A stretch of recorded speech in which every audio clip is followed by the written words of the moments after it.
তোমরা কি জানো, মানুষ বলে যদি কোথাও নরক থাকে সেটা আমাদের পায়ের তলার নিচে লুকিয়ে আছে, অর্থাৎ মাটির গভীরে, যেখানে আজ পর্যন্ত কেউ পৌঁছাতে পারেনি। কিন্তু যদি সত্যিই কেউ সেখানে পৌঁছে যায় তাহলে এই গল্প শুরু হয় 1856 সালে বেলজিয়ামে এক অন্ধকার খনিতে। দুইজন মাইনার প্রাণপণে খনন করতে করতে হঠাৎ পেয়ে যায় এক গুহা।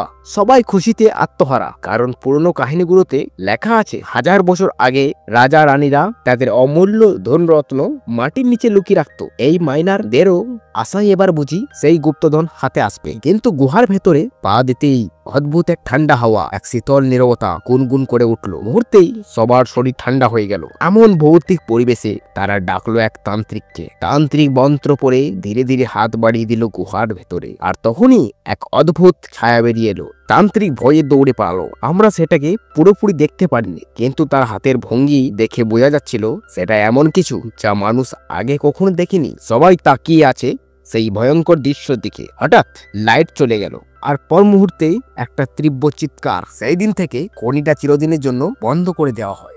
এরপর শুরু হলো হাজারো গুজব। কেউ বলে ওখানে রাজা সলোমনের গুপ্তধন লুকোনো আছে, কেউ বলে ওটা আসলে নরকের দ্বার, আবার কেউ বলে এটা অন্য এক জগতের রাস্তা। সেখানে সেই হারানো শ্রমিকরা অদৃশ্য হয়ে গেছে, কিন্তু আসল সত্য কেউ জানে না। প্রায় 100 বছর পর আবার কেউ নামলো সেই রহস্যময় খনির ভেতরে। তার নাম ব্যর্থী। ওর কাজ হলো নিচ থেকে স্যাম্পেল সংগ্রহ করা, কিন্তু তার টার্গেট মাটির 1000 মিটার নিচে নামা। এরপর ব্যর্থী খনির মালিকের সঙ্গে দেখা করে তার পুরো প্ল্যান খুলে বলল। খনির মালিক প্রথমে ব্যর্থীর কাজের প্রস্তাবে রাজি হয়ে গেল, কারণ ব্যর্থী সত্যিই কাবিল মানুষ। কিন্তু যখন শুনল যে ও 1000 মিটার গভীরে নামতে চায়, তখনই মালিকের চক্ষু ছানা বড়া, কারণ এর আগে কেউ কখনো 900 মিটারের বেশি নামতে পারেনি। মালিক বলল এটা অসম্ভব, এত লোক আর এত টাকার দরকার যা এখনো জোগাড় হয়নি। কিন্তু ব্যর্থীর জবাব ছিল আরো ভয়ঙ্কর, আমি যদি নেমে স্যাম্পল নিয়ে ফিরতে পারি, তারপর যা হবে তা তুমি কল্পনাও করতে পারবে না। এমনকি সে ঘুষ পর্যন্ত দিল মালিককে। টাকা দেখে মালিকও রাজি হয়ে গেল, আর তাকে 1 সপ্তাহ পর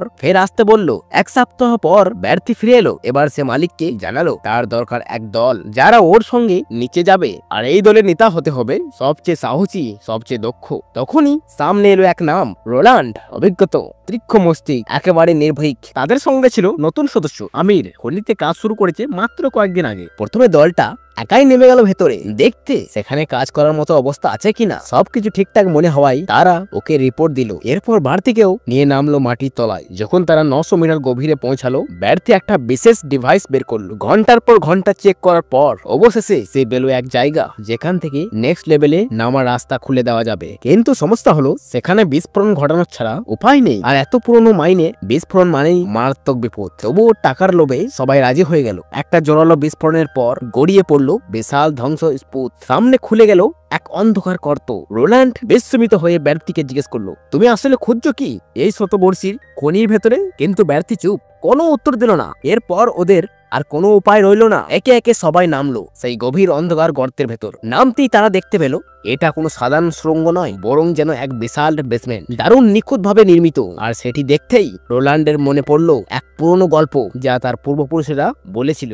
এই খনিকে ঘিরে রোল্যান্ড তার টিমদেরকে এক পুরনো কাহিনী শোনালো। প্রায় 100 বছর আগে এক দল মাইনার এই খনিতে কাজ করত। হঠাৎ একদিন তারা খুঁজে পেয়েছিল কিছু অদ্ভুত জিনিস। ঠিক কি তা আজও কেউ জানে না, কিন্তু সেই দিন থেকেই তাদের আর কখনো দেখা যায়নি। লোক মুখে শোনা যায় ওরা নাকি অন্য জগতে হারিয়ে গেছে। এই গল্প শুনে ব্যর্থী হেসে উঠল। তার কাছে এগুলা নিছকই গুজব। তবুও দলটা আরো ভেতরে এগুতে লাগলো। ঠিক তখনই সবার চোখের সামনে একটা ছায়া কেঁপে উঠলো, আর মুহূর্তেই অদৃশ্য হয়ে গেল। কি ছিল সেটা, কোথায় গেল কেউ বুঝতে পারলো না। সবাই চিৎকার করে ডাকতে লাগলো, কিন্তু কোনো সাড়া মিলল না। এরপর তাদের সামনে এলো দুটি পথ। রোল্যান্ড তৎক্ষণাৎ দল ভাগ করে দিল। 3 জনকে এক পথে পাঠালো আর নিজে ম্যাগেলের সঙ্গে অন্য পথে নামলো। এবার শুরু হলো সেই অধ্যায় যা এতদিন অন্ধকারে ঢাকা ছিল। লুইস যখন সামনে এগোচ্ছিল, বাতাসে অদ্ভুত এক গন্ধ টের পেল। কিছু দূরে গিয়ে দেখা গেল একটা কঙ্কাল, মরা মাইনার, চারপাশে খননের সব সরঞ্জাম পড়ে আছে। লুইস ভাবলো হয়তো এর সঙ্গে কোনো গুপ্তধন লুকোনো আছে, কিন্তু খুঁজে পেল শুধু একটা পাথর। বন্ধু সতর্ক করলো, সাবধান, হয়তো এই পাথর অভিশপ্ত। এরপর তারা দেখতে পেল কাছের এক পাথরে কিছু শব্দ খোদাই করা। এটা ছিল সেই মৃত মাইনারের শেষ বার্তা। এই অন্ধকারে আমি কিছু পেয়েছিলাম, যখন তাকে ছুঁলাম সবকিছু শেষ হয়ে গেল। কিন্তু সে ঘুমিয়ে আছে, আমি এখনো তার শব্দ শুনতে পাচ্ছি, সে আবার ফিরবেই। এই কথাগুলো পড়ে 3 জনের শরীর যেন ঠান্ডা স্রোত বয়ে গেল। তারা ভয়ে তড়িঘড়ি করে ফিরে এলো। এদিকে রোল্যান্ড দেখলো ব্যর্থী এক দেওয়ালের অসংখ্য ছবি তুলছে। তারা সবাই উপরে ফিরে যাওয়ার কথা বলল, কিন্তু ব্যর্থীর জেদ, যা আমি এতদিন ধরে খুঁজছি সেটা এই দেওয়ালের উপরই আছে। আমার শেষ ইচ্ছাটা পূরণ করো, যদি কিছু না পাই আমি নিজেই ফিরে যাব। অবশেষে সবাইকে রাজি করিয়ে সে এক্সপ্লোশন ঘটালো। দেওয়ালের পাথর ভেঙে পড়তেই ভেতরে খুলে গেল এক রহস্যময় গুহা। আর সেই গুহার দেওয়ালে খোদাই করা ছিল কিছু অদ্ভুত অক্ষর, এমন ভাষা যা পড়া একবারই অসম্ভব। কিছু দূর গিয়ে তারা দেখতে পেল একটা বিশাল তাবুত, আর তার চারপাশে ছড়িয়ে আছে হাজারো কঙ্কাল, প্রত্যেকের হাতে তলোয়ার, গায়ে বর্ম। স্পষ্ট বোঝা যায় এরা সবাই সৈন্য, যেন কোনো এক সময়ে এদের এখানে মোতায়েন করা হয়েছিল ওই তাবুদের পাহারা দেওয়ার জন্য। ব্যর্থী বলল, এটা সেই যুগের এক দেবতা যার সামনে বড় বড় রাজারা পর্যন্ত হাঁটু গেড়ে বসতো। কিন্তু রোল্যান্ডের মাথায় শুধু একটা কথাই, এখান থেকে যত তাড়াতাড়ি সম্ভব পালাতে হবে। সে আমিরকে ডেকে বলল, চলো দেরি করো না। কিন্তু ব্যর্থীর জেদ থামলো না, সে আরো কিছু ছবি তুলতে চাইলো। আর সেই সময় সামনে এসে দাঁড়ালো সাদা ঘোড়া। অদ্ভুত ব্যাপার হলো, ঘোড়াটা ছিল অন্ধ। এত নিচে 1000 ফুট অন্ধকারে একটা অন্ধ ঘোড়া কিভাবে এলো? সবাই স্তব্ধ। কিন্তু হঠাৎ ঘোড়াটা দৌড়ে পালালো, আর সঙ্গে সঙ্গেই ধসে পড়লো একটা বিশাল দেওয়াল। সাপোর্ট ভেঙে গিয়ে চারিদিকে আগোছালো ধ্বংসস্ফুতে পরিণত হলো। এই দুর্ঘটনায় দলের একজন নিজের 2 পা হারালো, এখন আর হাঁটতে পারবে না। সব দোষ গেল ব্যর্থীর ঘাড়ে। রোল্যান্ড রেগে ফেটে পড়লো, তুই যদি আগে উঠতিস এগুলা কিছুই হতো না। কিন্তু তারা এখন সবাই ফেসে গেছে, একটাই পথ, আর একটা বেরোনোর রাস্তা খুঁজে বের করা। এরপর রোল্যান্ড আবার টিম ভাগ করে দিল। আমির এগুতে এগুতে খেয়াল করলো তার সঙ্গীরা হঠাৎ অদৃশ্য। ফিরে এসে দেখলো ওরা সেই তাবুতটা খুলতে ব্যস্ত। আমির চেঁচিয়ে বলল, না, এটা বিপদের কারণ হবে। কিন্তু লোভে অন্ধ হয়ে তারা আমিরকে হুমকি দিল, চুপ থাক, কারো কাছে বললে তোকে মেরে ফেলবো। শেষমেশ লুইস যে কঙ্কালের পাশে পাথরটা পেয়েছিল সেই পাথরের সাহায্যে খুলে ফেললো তাবুত। ভেতরে চকচক করছে অমূল্য হীরা জহরত। 2 জন খুশিতে আত্মহারা, কিন্তু তারা জানতো না এই মুহূর্তে তারা এমন এক অভিশপ্ত শক্তিকে জাগিয়ে তুলেছে যে শতাব্দী ধরে নিদ্রিত ছিল। আমির ছুটে গেল রোল্যান্ডের কাছে সব বলতে, কিন্তু তখনই ওই 2 জনও পৌঁছে গেল। তাই কিছু বলার সুযোগই পেল না। কিন্তু সত্যি বলতে এখন আর কিছু বোঝানোর সময় নেই, কারণ এখান থেকে শুরু হতে যাচ্ছে প্রকৃত আতঙ্ক। ওসব দাঁড়িয়ে থাকা মুহূর্তে হঠাৎ পেছন থেকে একটা অদ্ভুত ছায়া ছুটে এলো, আর ভয়াবহভাবে সে ছায়া তারপর আর ছিল না। মুহূর্তের মধ্যেই সে হারিয়ে যায়। তারা ছুটে গেছে, কিন্তু পৌঁছে যা দেখলো সেটা দেখে রোমাঞ্চ জমে গেল। তার সেই সঙ্গীর দেহ ঝুলছে, কিন্তু মাথাটা নেই, মাথা গায়েব। রোল্যান্ড ও বাকিরা কাঁদতে লাগলো। তারপর সকলের দিকে তাকিয়ে প্রশ্নটা করলো, ব্যর্থী, তোর এখানে আসার কারণটা কি? সত্যি কি আছে এখানে? ব্যর্থী চুপ করে একটু বাইরে দাঁড়ালো। তারপর অজস্র বছরের সেই রহস্য যা জানার জন্য সে নিজেই 27 বছর উড়িয়েছে বলল, 1000 বছর আগে এখানে ছিল এক মানব সভ্যতা। তারা পূজিত হতো এমন দেবতাদের যাদের জন্মটাই মানুষের জন্মের আগেকার। কিন্তু সময়ের সঙ্গে সঙ্গে সেই ঈশ্বরই তাদের ধ্বংসের কারণ হয়ে দাঁড়ায়। তাই মানুষেরা সেই শক্তিকে রুখতে এই গুহা খোদায় 1000 ফিট নিচে, তারপর দরজা বন্ধ করে দিল। আর ওই তাবুতটা ছিল এক ধরনের কোস্টট প্রিজল, যেখানে সেই ভয়ঙ্কর রাক্ষসটি বেঁধে রাখা ছিল। কিন্তু মানুষের লোভ আবার সব ভেঙে দিল, আর আজ তারা জাগিয়ে দিয়েছে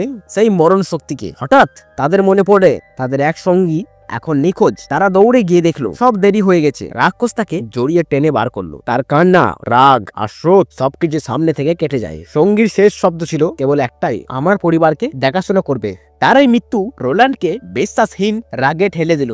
রোল্যান্ড ব্যর্থীকে ডাকলো, আমরা কি এটা শেষ করতে পারি, নাকি এখান থেকে পালাবো? ব্যর্থী জানালো, এখানে যা আছে সেটা ধ্বংস করতে পারবে না, কিন্তু একটি উপায় আছে। আবার তাবুতের কাছে ফিরে গেলে টাওয়ারের ভেতরে একটা গোপন পথ থাকতে পারে। রোল্যান্ড জানে ওখানে ফিরে যাওয়া সবচেয়ে বিপজ্জনক, তবুও আর কোনো অপশন নেই। তারা তাবুদের কাছে ফিরে যায়। দেওয়ালে লেখা অনেক লিপি ব্যর্থী পড়ার চেষ্টা করে। সে আংশিক অনুবাদ করতে পারে, কিছু অংশ বুঝতে পারছে। এদিকে টিমের বাকিরা একটি পুরনো কক্ষে ঢুকে পড়ে। অবহেলিত জীর্ণ এক কেন্দ্রীয় প্রিজন, সেখানে শতাব্দীর পুরনো বাধা স্মৃতির ঢাকা ছিল। আর এখানে থেকে যে আতঙ্ক শুরু হতে চলেছে আপনি ভাবতেও পারেন না। গোপন সেই কারাগারে ভেতরে হাজার হাজার মানুষের কঙ্কাল ছড়িয়ে আছে। ব্যর্থী ব্যাখ্যা করলো, যখন সেই দানবকে বন্দী করা হয়েছিল তখন তাকে খাওয়ানোর জন্য জীবন্ত মানুষকে বলি দেওয়া হতো। এগুলা সেই বলি পদ্ধতিদের অবশিষ্ট দেহ। এই দৃশ্য দেখে সবার গায়ে কাটা দিল। এমন কিছু তারা কেবল গল্পই শুনেছিল, কিন্তু আজ 1000 বছরের বাস্তব সত্যি তাদের সামনে। অন্ধকারে হঠাৎ দেওয়ালে ফুটে উঠলো তাজা রক্তের দাগ। রক্ত এখনো গরম, যেন মুহূর্ত আগে ঝরছে। তারা সেই রক্তের দাগ অনুসরণ করতে লাগলো, আর গিয়ে দেখলো সেই অন্ধ ঘোড়ার মৃতদেহ। দানব ওটাকেও ছিঁড়ে খেয়ে ফেলেছে। এই সুযোগে ব্যর্থী তার আসল চাল খেললো। সে দরজা বন্ধ করে দিল। রোল্যান্ড আর বাকিরা বাহিরে আটকা পড়লো, আর ভেতরে রইল ব্যর্থী আর আমির। এটাই ছিল ব্যর্থীর প্ল্যান। সে জানতো যদি সবাই বেঁচে উঠে যায় সব মৃত্যুর দোষ তার ঘাড়ি আসবে। তাই ভোলা ভালা আমিরকে সঙ্গে নিয়ে সে গোপনে বেরোনোর রাস্তা খুঁজতে শুরু করলো। দেওয়ালের লিপিতে লেখা ছিল আরো ভয়ঙ্কর কথা। যে দানবটা তারা জাগিয়েছে এটা নাকি সবচেয়ে ছোট। পৃথিবীর নানা প্রান্তে, মিশরে, ভারতে, সৌদিতে এমন আরো 9 জন দানবের অস্তিত্ব আছে। কিন্তু একটা সভ্যতা একসময় তাদের আগমন রুকে দিয়েছিল, না হলে পৃথিবী শেষ হয়ে যেত। এই সব পড়তে পড়তে তারা বেরোনোর পথও পেয়ে গেল। কিন্তু সত্যি কি এত সহজে বেরোনো সম্ভব? না। সেই দানব আবার ফিরে এলো। সে লুকিয়েছিল মৃত ঘোড়া দেহের ভেতরে। ব্যর্থী তাকে দেখে একদম অবাক হলো না। হয়তো সে আগেই জানতো এভাবে হবে। সে দানবের সঙ্গে কথা বলার চেষ্টা করলো, এমনকি কাছে গিয়ে জড়িয়ে ধরলো। কিন্তু এটাই ছিল তার সবচেয়ে বড় ভুল। মুহূর্তের মধ্যেই দানব তাকে চেপে ধরলো, ছিঁড়ে খুঁড়ে খেয়ে ফেললো। চারিদিকে ভয়ঙ্কর পরিবেশ। আমির চিৎকার করতে লাগলো, না না না। ঠিক তখনই দরজাটা খুলে গেল। সে ছুটে গিয়ে রোল্যান্ডের সঙ্গে মিলল। হাঁপাতে হাঁপাতে সে সব বলল। সব দোষ লুসের। সেই তাবুতটা খুলেছিল আর ওই অভিশপ্ত দানবকে আবার জাগিয়ে তুলেছে। রোল্যান্ড বলল, এখন ঝগড়া নয়, এখন শুধু বাঁচার চেষ্টা। আমির সবাইকে নিয়ে ছুটলো সেই পুরনো দেওয়ালের দিকে যেখানে এক্সিট লুকোনো আছে। কিন্তু তার আগেই ফের দানবের আক্রমণ। এইবার বেঁচে গেল শুধু রোল্যান্ড। তার হাতে ছিল ব্যর্থীর সেই রহস্যময় বই। মানে এবার তাকে একাই শেষ লড়াইটা লড়তে হবে। অন্ধকার এক ঘোরে চেতনা ফিরে পেল আমির। চারিদিকে ঘন অন্ধকার, নিঃশব্দতা। কিন্তু হঠাৎই সামনে দেখা গেল সেই ভয়ঙ্কর দানব। তার হাতে ঝুলছে লুইসের ছিন্ন মস্তক দেহ। কাঁপতে কাঁপতে আমির জিজ্ঞেস করলো, তুমি তুমি আসলে কি চাও? দানব গর্জে উঠলো, তোমার বলি চাই। এবার আমির বুঝলো সে নিজেও সেই অভিশপ্ত তাবুত খোলার সময় সাহায্য করেছিল। তাহলে এবার তার পালা। হঠাৎ তার পায়ের কাছে গড়িয়ে পড়লো লুইসের কাঠা মাথা। শির দ্বারা ঠান্ডা হয়ে গেল আমিরের। দানব যখন তাকে জড়িয়ে ধরলো, ঠিক তখনই আমির বুকে জুড়ে সাহস জাগিয়ে ছুরি ঢুকিয়ে দিল দানবের পিঠে। তারপর প্রাণপণ দৌড়ে ছুটে গেল এক্সিটের দিকে। সেখানে রোল্যান্ড অপেক্ষা করেছিল। দুইজনে একসাথে উঠে চললো উপরের দিকে। মনে হলো হয়তো বেঁচে গেছে ওরা, কিন্তু না, দানবও তাদের পেছনে নিয়েছে। শেষমেশ রোল্যান্ড এক ভয়ঙ্কর সিদ্ধান্ত নিল। বন্ধুদের প্রাণ বাঁচাতে সে নিজেকে বলি দিবে। সে জোরালো বিস্ফোরণ ঘটালো।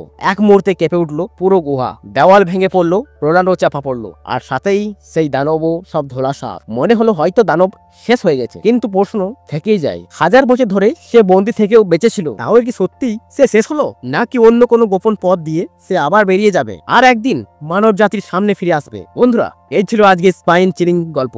কেমন লাগলো আপনাদের কমেন্টে জানাতে ভুলবেন না। আবার দেখা হবে পরের ভিডিওতে। ততক্ষণ সুস্থ থাকুন, ভালো থাকুন।